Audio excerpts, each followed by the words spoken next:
Et anna mennä vaan. Joo. No mä oon aina ollut kiinnostunut yrteistä. Se on mulle kutsumusta. Mä olin 14-vuotias, kun mä tein ensimmäiset yrttiteeseokseni, ystävyyden yrttiteen. Ja samoihin aikoihin rupesin sitten kokeilemaan, kuinka yrteistä tehdään ihohoitoöljyjä, koska teini-ikäinen tyttöhän on kiinnostunut kauneudestaan.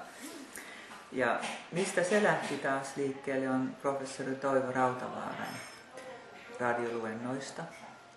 Hän kirjoitti tämmöisen kirjan kuin Minne kasvimme kelpaavat, eli niitä sodan aikaisia ohjeita, että miten sä pula-aikanakin pärjäät, miten sä voit kerätä niitä kasveja itse.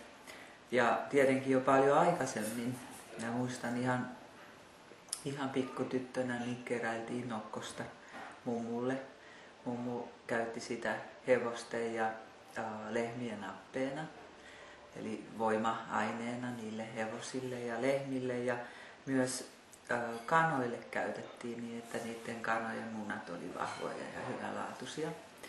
Ja mummu käytti sitä kyllä ruoanlaitossa myös, niin kuin mun toinenkin mummuni, Raipalan mummu ja Frantsilan mummu molemmat. Äidille kerättiin nokkosia, että saatiin hyvät nokkoslätyt ja keitot, että kyllä se kuului niin kuin siihen ihan normaaliin käytäntöön. Samaten kerättiin jonkin verran muita kasveja.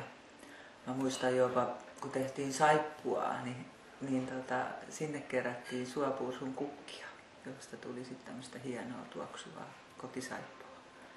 Joo. No mähän lähdin sitten opiskelemaan maanviljelyskemiaa ja fysiikkaa, maat- ja metsätieteelliseen Helsinkiin yliopistoon ja siellä olinkin erittäin kiinnostunut just niin kuin kasvien kemiasta, joka on hyvä tieto nykyään, kun toimin tuotekehittäjänä Frantsilan luomuyrttitilalla.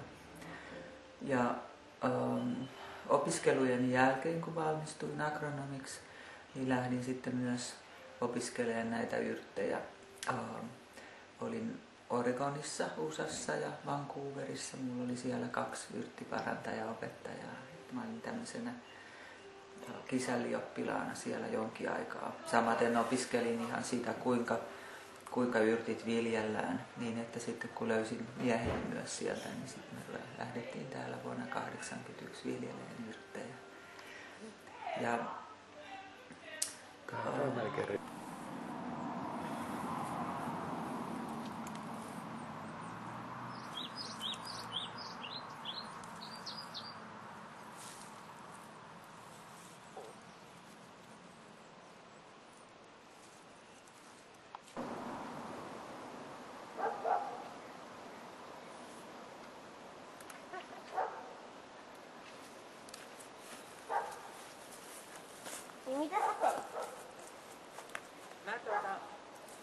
haistan, kun noi narsissit niin on semmosia, jotka tuoksuu tosi hyvältä. Vanhan ajan narsissit.